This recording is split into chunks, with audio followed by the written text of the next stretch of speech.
আসসালামু আলাইকুম। আজকে আমার অ্যাকোরিয়ামের এই অবস্থা। আমি গতকাল এখান থেকে প্রায় 50% পানি চেঞ্জ করে দিয়েছিলাম।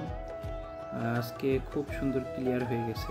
গতকালকে ছিল একটু ঘোলা ঘোলা, এখন আমার ফিশগুলো খুব ভালো দেখা যাচ্ছে এবং আমি কিছু স্টোন দিয়ে ওদের জন্য হাইডিং স্পট করে দিয়েছি, যেমন রেইনবো শার্ক এবং যে সাকার ফিশ আছে, এরা ইয়াতে হাইডিং স্পটে থাকতে খুবই পছন্দ করে। মানে এর জন্য ওদের জন্য কিছুটা হাইডিং স্পট করে দিয়েছি। এই যে আমার ফিশগুলা দৌড়ে বেড়াচ্ছে।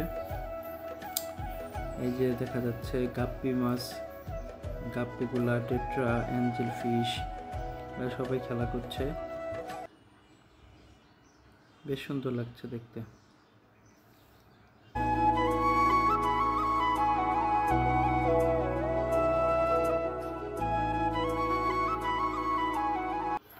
আপনারা আমার আগের ভিডিওতে দেখে থাকবেন, আমি টপগুলা দুই পাশে রেখেছিলাম, এখন আমি এক পাশে এনে ফেলেছি।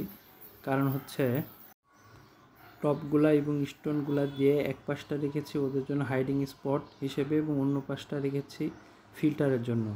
কারণ সবসময় যদি স্রোত থাকে এবং পানি নড়াচড়া করে, তখন অনেক মাছ আছে যারা ডিস্টার্ব ফিল করে, বিশেষ করে যারা এই যে হাইডিং স্পট পছন্দ করে।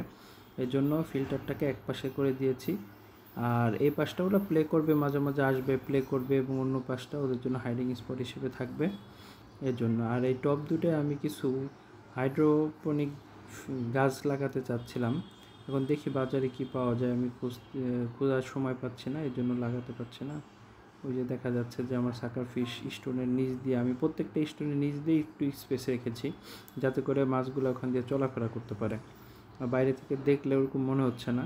ওই যে সাকার ফিশটা করে আছে, এই যে আমার অ্যাঞ্জেল ফিশ দুইটা, ওরাও একটু নিচে গিয়েছে।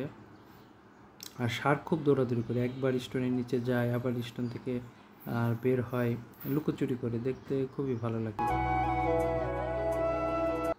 ওই যে রেইনবো শার্কটা লুকিয়ে আছে ওখানে, রেইনবো শার্কটা ঢুকে আছে, ভালোই হয়েছে। রেইনবো শার্ক এরা হচ্ছে টেরিটোরিয়াল ফিশ, ওরা একটা টেরিটরিতে নির্দিষ্ট গণ্ডির মধ্যে থাকতে পছন্দ করে এবং ওরা ওদের টেরিটরি রক্ষা করতে চায় এবং ডিফেন্সিভ থাকে সবসময়। ধন্যবাদ সবাইকে।